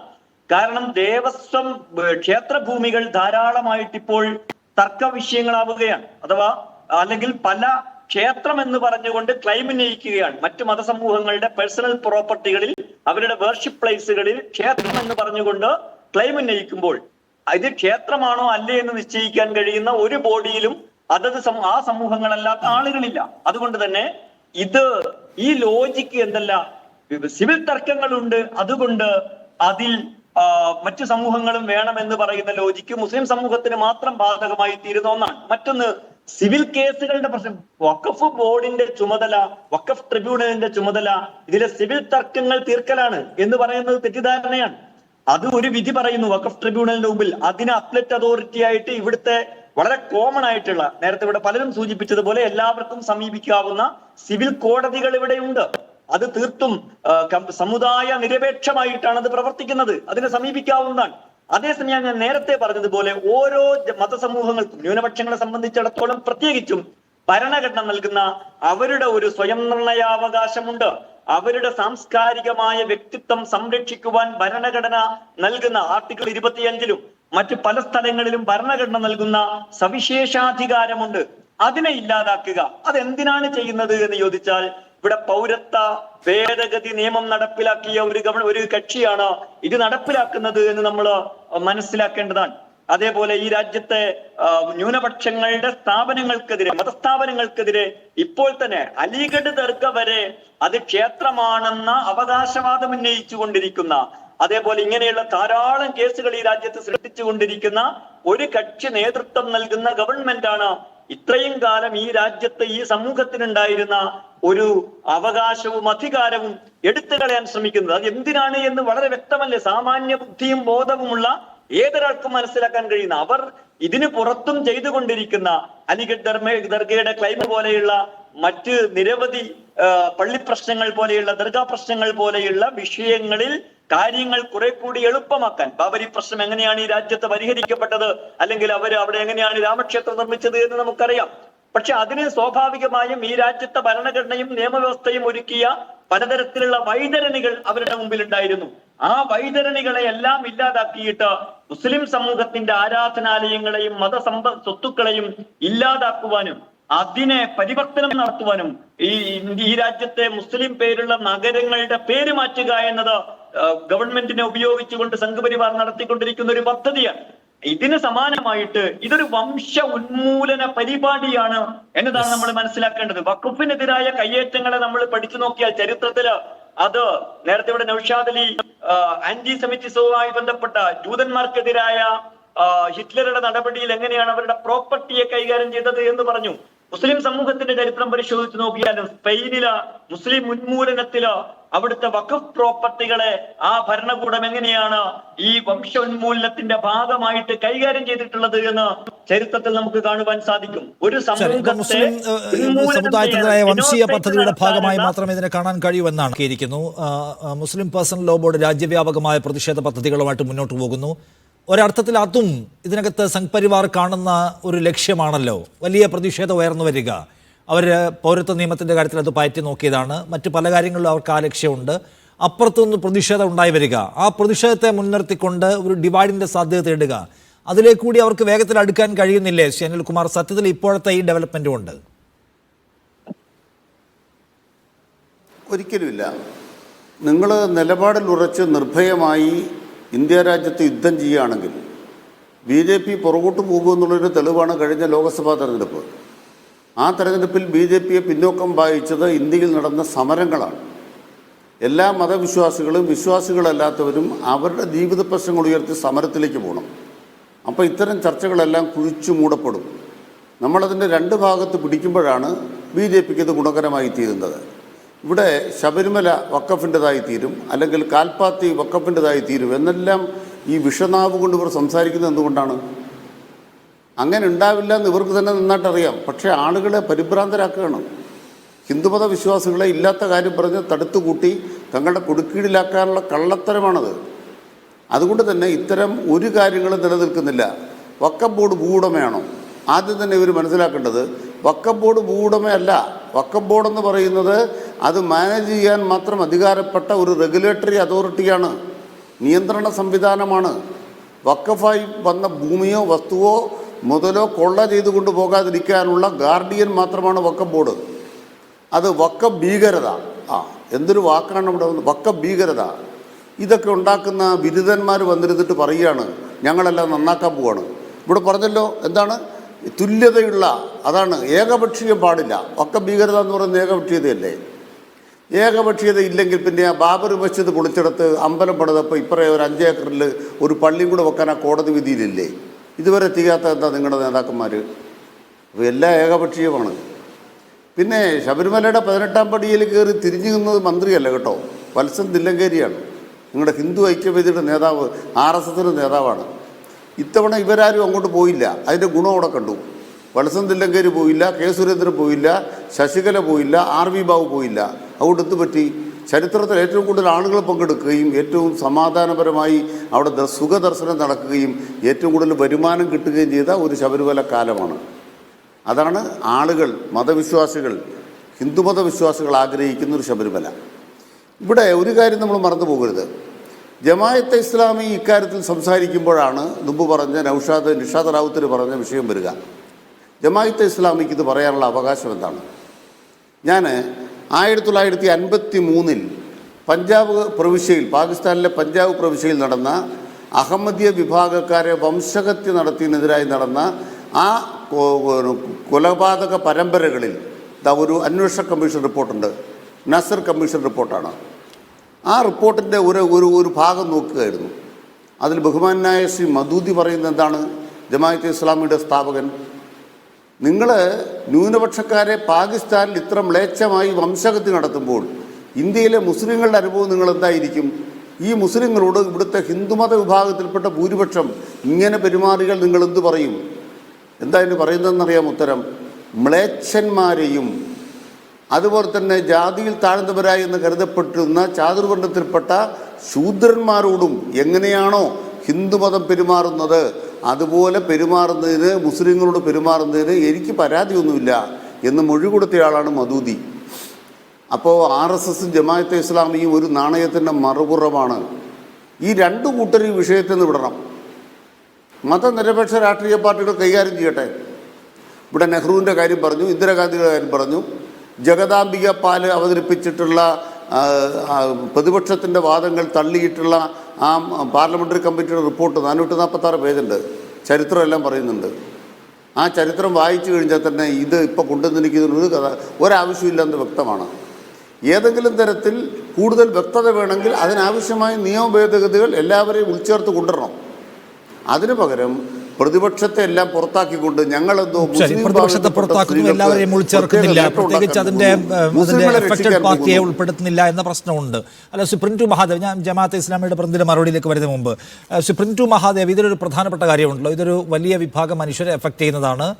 വലിയ തോതിലുള്ള ലാൻഡുമായി ബന്ധപ്പെട്ട് നിങ്ങൾ ഉണ്ടാക്കുന്ന നിയമവും കൂടിയാണ്. അതിനകത്ത് ഈ പ്രത്യേകിച്ച് വഖഫ് ബോർഡ് മുസ്ലിം വിശ്വാസം, മുസ്ലിങ്ങളുമായി ബന്ധപ്പെട്ടതാണ്. അവരെ കേൾക്കുക, അവരുടെ ഭാഗം കേൾക്കുക, അവരെ കൂടി ഉൾപ്പെടുത്തുക പോലെയുള്ള സംഗതികളില്ലാതെ വഖഫ് നിയമവുമായി ബന്ധപ്പെട്ട് രാജ്യത്തെ ചില കുഴപ്പങ്ങളുണ്ട്, ഞങ്ങളത് പരിഹരിക്കാൻ ഞങ്ങൾക്ക് തോന്നിയ പാടൊരു നിയമം കൊണ്ടുവരുന്നു, ഞങ്ങൾ ചില അമെൻമെൻറ്റുകൾ കൊണ്ടുവരുന്നു, വേറെ ആർക്കെങ്കിലും അമെൻമെൻറ്റ്സ് ഉണ്ടെങ്കിൽ അമെൻമെൻറ്റ്സ് ഒന്നും ഞങ്ങൾ അംഗീകരിക്കാനും പോകുന്നില്ല എന്ന് ഏകപക്ഷീയമായി നടപ്പിലാക്കുന്ന ഒന്നിനെ ജനാധിപത്യപരം എന്നെങ്ങനെയാണ് വിളിക്കുക? നിങ്ങളാണോ തീരുമാനിക്കുന്നത് ഒറ്റയ്ക്ക് ഇവിടെ എന്തൊക്കെ തരത്തിലുള്ള പ്രശ്നമുണ്ട്, അതിന് ഏതൊക്കെ പരിഹാരമാർഗം വേണമെന്ന്? അങ്ങനെയാണോ വേണ്ടത്? അല്ല, അതങ്ങ് വെറുതെ ഏകപക്ഷീയമായിട്ടാണ് BJP സർക്കാർ ഈ നിയമം കൊണ്ടുവന്ന് പറയുന്നത് പച്ചക്കള്ളമാണ്. ഇത് ആദ്യമായിട്ട് പറയുന്ന സച്ചാർ കമ്മിറ്റി റിപ്പോർട്ടുമായി ബന്ധപ്പെട്ടതാണ്. 2008 തന്നെ മൻമോഹൻ സിംഗ് സർക്കാർ ഇതുമായി ബന്ധപ്പെട്ട ഒരു കരട് ബില്ല് കൊണ്ടുവന്നിരുന്നു. 2013 ഇതിനെ വലിയ രീതിയിലേക്ക് ഒരു കിരാത നിയമമാക്കിയത് മൻമോഹൻ സിംഗ് ആണെങ്കിൽ പോലും 2008 ഇതിൻ്റെ ഈ പ്രശ്നങ്ങൾ മനസ്സിലാക്കിക്കൊണ്ട് ഒരു ഘടനാപരമായ മാറ്റത്തിന് മൻമോഹൻ സിംഗ് തയ്യാറായിരുന്നു. സ്വാഭാവികമായിട്ട് വിവിധ മുസ്ലിം രാജ്യങ്ങളുമായി ബന്ധപ്പെട്ടിട്ടുള്ള അവിടെ നടക്കുന്ന വഖഫുമായി ബന്ധപ്പെട്ട് നടക്കുന്ന കാര്യങ്ങളുമായിട്ടുള്ള അവിടുത്തെ മാനേജ്മെൻറ്റുമായി കൃത്യമായിട്ട് ചർച്ചകൾ നടത്തിയിട്ടുണ്ട്. ഈ രാജ്യത്തെ വിവിധ രാഷ്ട്രീയ കക്ഷികളുമായിട്ട് ചർച്ച നടത്തിയിട്ടുണ്ട്, മതപ്രതിനിധികളുമായിട്ട് ചർച്ച ചെയ്യുക. അതിനൊരു സുപ്രഭാതത്തിലൊന്നും അടിച്ചേൽപ്പിക്കപ്പെട്ട നിയമമല്ല. ഈ നിയമത്തിനകത്തുള്ള 2 കാര്യങ്ങളാണ് സാർ ഏറ്റവും പ്രധാനപ്പെട്ട പ്രശ്നം. ഇപ്പോൾ വഖഫ് എന്ന് പറയുന്ന വഖഫ് ബോർഡും വഖഫ് ട്രൈബ്യൂണലും ഇത് ഈ രാജ്യത്തിൻ്റെ ജനാധിപത്യ സംവിധാനത്തിനും ഭരണഘടനയ്ക്കും എതിരാണ്. അത് നിങ്ങൾ മനസ്സിലാക്കണം. ഇപ്പോൾ വഖഫ് ട്രൈബ്യൂണൽ എന്ന് പറഞ്ഞാൽ വഖഫിൻ്റെ ഭൂമിയെ ഇപ്പോൾ സ്വാഭാവികമായിട്ട് ഇപ്പോൾ നിഷാന്ത് റാവുത്തറിന് തോന്നുകയാണ്, ഏതാ ഒരു 500 വർഷമായിട്ട് അല്ലെങ്കിൽ 300 വർഷമായിട്ട് ഞാൻ നിൽക്കുന്ന ഒരു പ്രദേശം അത് വഖഫിൻ്റെതാണെന്ന് അങ്ങ് പ്രഖ്യാപിക്കുകയാണ്. അങ്ങ് പ്രഖ്യാപിച്ചിട്ട് വഖഫിൻ്റെ ട്രിബ്യൂണൽ കേസ് കൊടുത്തു കഴിഞ്ഞാൽ പിന്നെ സ്വാഭാവികമായിട്ട് വഖഫ് ട്രിബ്യൂണലിൻ്റെ വിധിയാണ് അന്തിമ വിധി സാർ. അവിടെ അതിന് മുകളിൽ സിവിൽ കോടതിയിലേക്കോ അതിൻ്റെ ഉന്നത കോടതിയിലേക്ക് പോകാനുള്ള അവകാശം എനിക്കില്ല. അവിടെയുള്ള അവകാശം ഇവിടുത്തെ സർവ്വസാധാരണക്കാരായിട്ടുള്ള ജനങ്ങൾക്ക് കൊടുക്കുന്നതാണോ നിങ്ങൾ പറയുന്ന വലിയ BJP സർക്കാർ കൊണ്ടുവന്ന കിരാത നിയമം? പ്രഖ്യാപിക്കുന്ന ഒരാൾ പിന്നെ വഖഫ് ബോർഡ് വന്നത് വഖഫ് ബോർഡിൻ്റെതാണെന്ന് പറയുന്നു. അങ്ങനെ ഇവിടുത്തെ ഏത് ഭൂമിയും വഖഫ് ബോർഡിന് എടുക്കാൻ കഴിയുന്ന ഒരു നില ഉണ്ടെന്നാണോ? ഒന്ന് വിശദീകരിക്കൂ. അല്ല സാർ, നിലവിലെ സാഹചര്യത്തിൽ വഖഫ് ബോർഡ് പറയുന്ന ഭൂമി ഇപ്പോൾ മുനമ്പം കേസിനകത്ത് ഈ കേസുമായി ബന്ധപ്പെട്ട് വഖഫ് ട്രിബ്യൂണലിനകത്ത് കേസ് പോയി കഴിഞ്ഞാൽ വഖഫ് ട്രിബ്യൂണൽ ആർക്കാണ് സാർ അനുകൂലമായിട്ട് വിധി പറയുക? മുനമ്പത്തിൽ അവിടുത്തെ തീരദേശവാസികൾക്കാണോ ഈ വഖഫ് ബോർഡിന് അനുകൂലമായിട്ടാണ് വിധി പറയുക? അവിടെ ഇത് സ്വാഭാവികമായിട്ട് അല്ലാതെ ആർക്കെങ്കിലും വാക്കാൽ പ്രഖ്യാപിക്കാൻ കഴിയുന്ന കാര്യമാണ്. രേഖകളല്ല സാർ, വാക്കാലുള്ള ഞാൻ പറയട്ടെ സാർ, അല്ല വാക്കാലുള്ള അല്ല സാർ വാക്കാലുള്ള വാക്കാൽ പറഞ്ഞ വഖഫായിരുന്നാൽ പോലും അങ്ങനെയാണ് വാക്കാലുള്ള വഖഫിന്റെ പേരിൽ അമുസ്ലിം ആയിട്ടുള്ള ഒരാളാണ് അല്ല ഞാൻ പറയും അതന്നെ പറയും രേഖകളുമായി ബന്ധപ്പെട്ട വ്യവഹാരങ്ങളാണ്. പിന്നീട് ഈ ട്രിബ്യൂണലിനകത്ത് കേസ് നടക്കണം, പിന്നെ ഞാൻ കേസ് നടത്തുകയാണ് വഖഫ് ഭൂമിയാണെന്ന് പറഞ്ഞിട്ട്. എനിക്ക് ആ ഭൂമി കൊടുത്ത് തിരുച്ചെന്തൂർ എന്ന് പറയുന്ന ഒരു ഗ്രാമമുണ്ട് സാർ, അവിടെ 1500 വർഷമുള്ള ഒരു ക്ഷേത്രം വഖഫിൻ്റെതാണെന്ന് പറഞ്ഞുള്ള കേസ് നടക്കുകയാണ്. അവിടുത്തെ പാവപ്പെട്ട കർഷകൻ അവൻ്റെ കൃഷിഭൂമി ഇപ്പോഴും വിൽക്കാൻ സാധിക്കില്ല. അങ്ങനെ നിയമപരമായിട്ട് സിവിൽ നിയമത്തിൽ വലിയ ഹീറാമുട്ടിയായിട്ടാണ് ഈ സംവിധാനം നിൽക്കുന്നത്. അതിനകത്തൊരു മാറ്റം കൊണ്ടുവരികയാണ് ചെയ്യുന്നത്. ഇപ്പം നോക്കൂ, ഈ സച്ചാർ കമ്മിറ്റി റിപ്പോർട്ടിനകത്ത് തന്നെ പറയുന്നുണ്ട് വഖഫിൻ്റെ ഭൂമി വഖഫിൻ്റെ കെട്ടിടങ്ങളെ സ്വാഭാവികമായിട്ട് പ്രൊഡക്റ്റീവായിട്ട് അതിനെ ഉപയോഗിച്ച് കഴിഞ്ഞാൽ 16,000 കോടി രൂപയുടെ നേട്ടം വഖഫ് ബോർഡിന് ഉണ്ടാക്കാൻ സാധിക്കുമെന്ന് പറയുന്നുണ്ട് സാർ.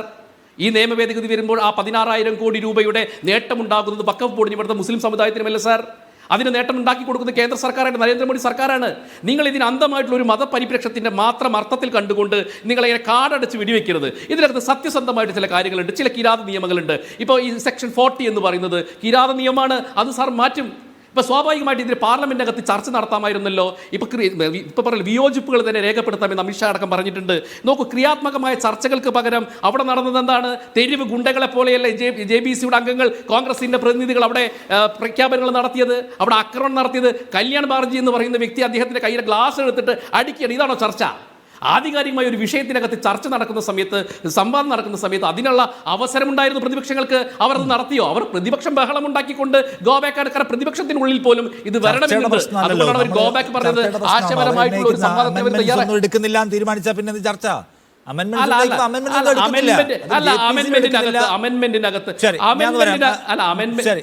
ടി മുഹമ്മദ് വേളം നോക്കൂ. ഇത് ഈ പറയുന്ന 40ാം വകുപ്പ് ഏകപക്ഷീയമായി വഖഫ് ബോർഡിന് തീരുമാനമെടുക്കാൻ കഴിയുന്നതാണ്. ഒരു ഡിസ്പ്യൂട്ട് ഉണ്ടാകുമ്പോൾ ഈ സ്വത്ത് ആരുടേതാണെന്ന് തീരുമാനിക്കാൻ വഖഫ് ബോർഡിന് കഴിയും. അങ്ങനെ കുടുങ്ങിക്കിടക്കുന്ന എത്രയോ ക്ഷേത്ര സ്വത്തുക്കളടക്കം ഇന്ത്യയിലുണ്ട്. അത് കിരാതമാണ്. അവയിൽ അമെൻമെൻറ്റ് വേണ്ടേ?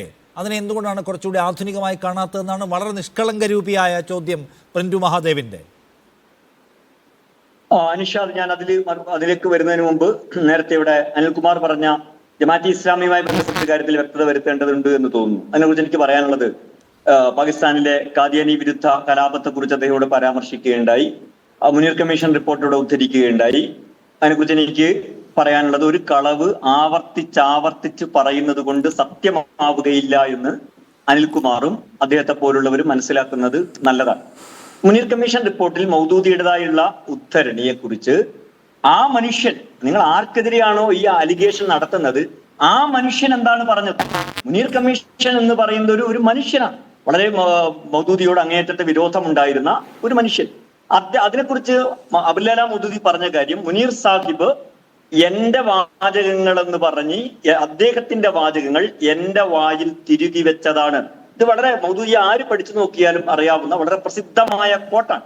രണ്ട്, ഇങ്ങനെ ഒരു കാര്യം മൗദൂദി പറയുകയില്ല എന്ന് മൗദൂദി പുസ്തകങ്ങളോ പ്രഭാഷണങ്ങളോ വായിച്ചു നോക്കിയാൽ ആർക്കും മനസ്സിലാക്കാൻ കഴിയുന്ന ഒരു കാര്യമാണ്. ഇതല്ല അദ്ദേഹത്തിന്റെ ഒരു ആശയം. അദ്ദേഹത്തിന്റെ ആശയങ്ങളോട് യോജിപ്പുകളും ഒക്കെ ഉണ്ടാകാം, പക്ഷെ ഇതല്ല, ഈ പറയുന്നതല്ല അദ്ദേഹത്തിന്റെ ആശയം എന്ന് പറയുന്നത് ആർക്കും വായിച്ചാൽ മനസ്സിലാക്കാൻ കഴിയുന്ന ആ ആശയത്തിന്റെ ഒരു ക്രോമസോം, അതിന്റെ ഒരു DNA എന്ന് പറയുന്നത് ഇതല്ല എന്ന് എളുപ്പത്തിൽ മനസ്സിലാക്കുവാൻ സാധിക്കും. ഇനി ഖാദിയാനി പ്രശ്നത്തിൽ അബുല്ലാല മൗദൂദി എന്താണ് പറഞ്ഞത്?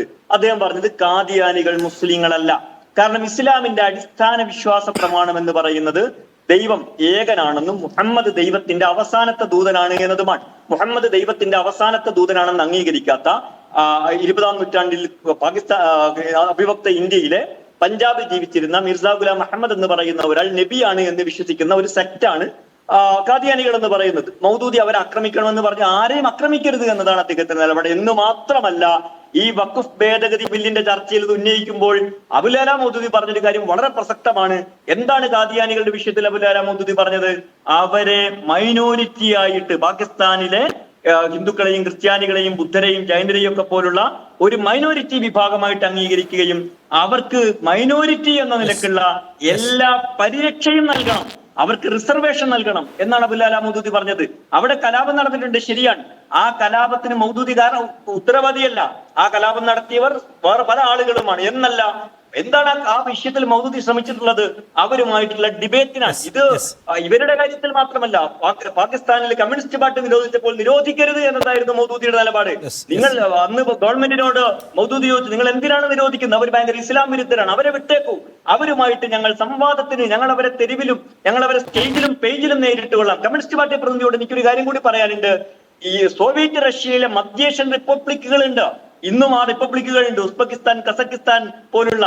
അവിടങ്ങളിലെ മുസ്ലിം സമൂഹത്തിന്റെ ഇവിടുത്തെ വഖഫ് സ്വത്തുകൾ, ഇവിടുത്തെ വഖഫ് സ്വത്തുകൾ പോലെ തന്നെയുള്ള അതെല്ലാം നശിപ്പിച്ചത് ആരാണ്? അതെല്ലാം കയ്യേറ്റം ചെയ്ത് അവിടെ പള്ളികളിൽ അനുവദിക്കാതെ, സ്വകാര്യ ജീവിതത്തിൽ പോലും മതം പ്രാക്ടീസ് ചെയ്യാൻ കഴിയാതെ ഈ വഖഫ് സ്വത്തുക്കളും മതസ്വത്തുക്കളും എല്ലാം കൊള്ളയടിക്കുകയും നശിപ്പിക്കുകയും ചെയ്ത ഒരു പ്രത്യയശാസ്ത്രത്തിന്റെ ഭൂമികയിൽ നിന്നിട്ടാണ് അനിൽകുമാർ സംസാരിക്കുന്നത്.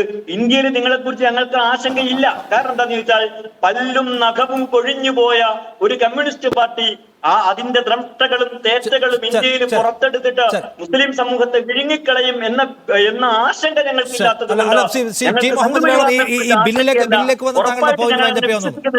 അവർക്കെതിരായ പോരാട്ടത്തിന് കമ്മ്യൂണിസ്റ്റ് പാർട്ടിക്കും അണിനിരക്കാം, ഒരു കുഴപ്പമില്ല. നിങ്ങളെയും കൂട്ടാൻ ഞങ്ങൾ ഒരുക്കാണ്, നിങ്ങൾക്ക് അണിനിരക്കാം. കാരണം പല്ലും നഖവും തേഞ്ഞു പോയൊരു കമ്മ്യൂണിസ്റ്റ് പാർട്ടിക്ക്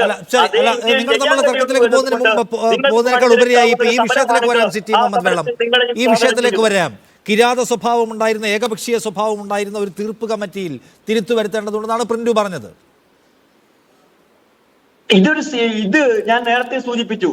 ഏത് ഇന്ത്യൻ ഭരണഘടന വ്യക്തികളെ മാത്രമല്ല അഡ്രസ് ചെയ്യുന്നത്, അക്കമഡേറ്റ് ചെയ്യുന്നത് വ്യത്യസ്ത സമുദായങ്ങളെ കൂടിയാണ്. ആ സമുദായങ്ങളുടെ സാംസ്കാരികമായ സ്വത്തുക്കൾ സംരക്ഷിക്കുവാനുള്ള അവകാശം അവർക്കുണ്ട്. ഇതാണ് ഇതിന്റെ മർമ്മം. അതിനപ്പുറത്തും പ്രശ്നങ്ങൾ ഉണ്ടാകാം. ആ പ്രശ്നങ്ങൾ പരിഹരിക്കുവാൻ ഇന്ത്യയിൽ സമുദായാതീതമായ, സമുദായ നിരപേക്ഷമായ സിവിൽ കോടതികളുണ്ട്. ഇനി ഇതിൽ ക്രിമിനൽ പ്രശ്നങ്ങൾ ഉണ്ടെന്ന് നോക്കുക. ഒരു തർക്കത്തിൽ ക്രിമിനൽ പ്രശ്നം ഉണ്ടാവുന്നു, അത് പിന്നെ ഒരു സമുദായത്തിന്റെ സാംസ്കാരിക അവകാശവുമായി ബന്ധപ്പെട്ടതല്ല, അത് ക്രിമിനൽ പ്രൊസീജിയറുകളിലേക്ക്, ക്രിമിനൽ നടപടിക്രമങ്ങളിലേക്കാണ് പോവുക. ഇത് ഒരു സമുദായത്തിന് ആ സമുദായത്തിന്റെ ആളുകൾ ആ സമുദായത്തിന്റെ സാംസ്കാരികമായ അടിസ്ഥാനങ്ങളിൽ നിന്നുകൊണ്ട് നൽകിയ സ്വത്തുക്കളെ സംരക്ഷിക്കാൻ ആ സമുദായത്തിന് അവകാശമുണ്ടോ ഇല്ലേ? സമുദായത്തിന് അവകാശമുണ്ടോ അവരുടെ സ്വത്തുക്കൾ മാനേജ് ചെയ്യാനെന്നും മൗലികമായ ചോദ്യം അവിടെ ഉണ്ടെന്നാണ്. അല്ല, അനിൽകുമാർ, ഒരു 10 സെക്കൻഡ് എൻ്റെ ഉള്ളൂ, ഞാൻ സമയം കഴിഞ്ഞു, എന്നാലും താങ്കളുടെ മറുപടി താങ്കൾക്ക് അവസരം വേണമെന്നുള്ളതാണ്. ഒറ്റ കാര്യമുള്ളൂ, ജമാഅത്തെ ഇസ്ലാമി എന്ന ഒരു അധ്യായം തന്നെ നാസർ കമ്മീഷൻ റിപ്പോർട്ടിലുണ്ട്. ജമാഅത്തെ ഇസ്ലാമി എന്തെല്ലാം ചെയ്തെന്നോടെ പറയുന്നുണ്ട്. ഞാൻ പറയുന്ന ഒറ്റ കാര്യമുള്ളൂ, കാശ്മീരിലെ മുഹമ്മദ് യൂസഫ് തരിഗാമി ഇന്ത്യ രാജ്യത്ത് RSSനെതിരായ യുദ്ധത്തിൻ്റെ നായകനാണോ? അദ്ദേഹത്തെ നിയമസഭയിൽ എത്തിക്കാതിരിക്കാൻ അദ്ദേഹത്തിനെതിരെ സ്ഥാനാർത്ഥിയെ നിർത്തിയ ജമാഅത്തെ ഇസ്ലാമി അല്ലേ? നിങ്ങളാണോ ഇന്ത്യ രാജ്യത്ത് BJP തകർക്കാൻ പോകുന്നത്? പറയാം, BJPക്കെതിരായ സമരത്തിൽ ഞങ്ങളെ ചേർക്കാവുന്ന ഞങ്ങളാണ്.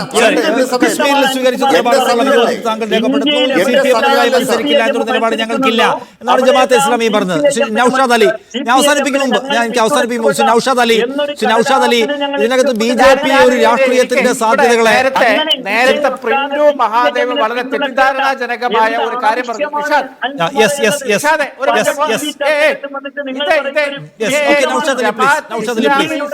തർക്കമല്ല നമ്മുടെ വിഷയം. ഇവിടെ നേരത്തെ പ്രിന്റു മഹാദേവ് വളരെ തെറ്റിദ്ധാരണാജനകമായ ഒരു കാര്യം പറഞ്ഞു. ഞാൻ അദ്ദേഹത്തെ വെല്ലുവിളിക്കുകയാണ്. ഏതെങ്കിലും ഒരു പ്രോപ്പർട്ടിയിൽ ഇത്തരത്തിൽ ഒരു വഖഫിന്റേതാണ് എന്നൊരു അവകാശവാദം ഉന്നയിച്ച് എവിടെയെങ്കിലും വ്യവഹാരം നടക്കുന്നുണ്ട് എന്ന് നിങ്ങൾ കാണിച്ചു തന്നാൽ, ഏകപക്ഷീയമായിട്ട് ഒരു ഭൂമി വഖഫിന്റേതാണെന്ന് പറഞ്ഞ് എവിടെയും ഒരു വ്യവഹാരമില്ല. ഏതെങ്കിലും കാലത്ത് വഖഫ് ചെയ്തതുമായി വ്യവഹാരങ്ങൾ മാത്രമേ ഉള്ളൂ.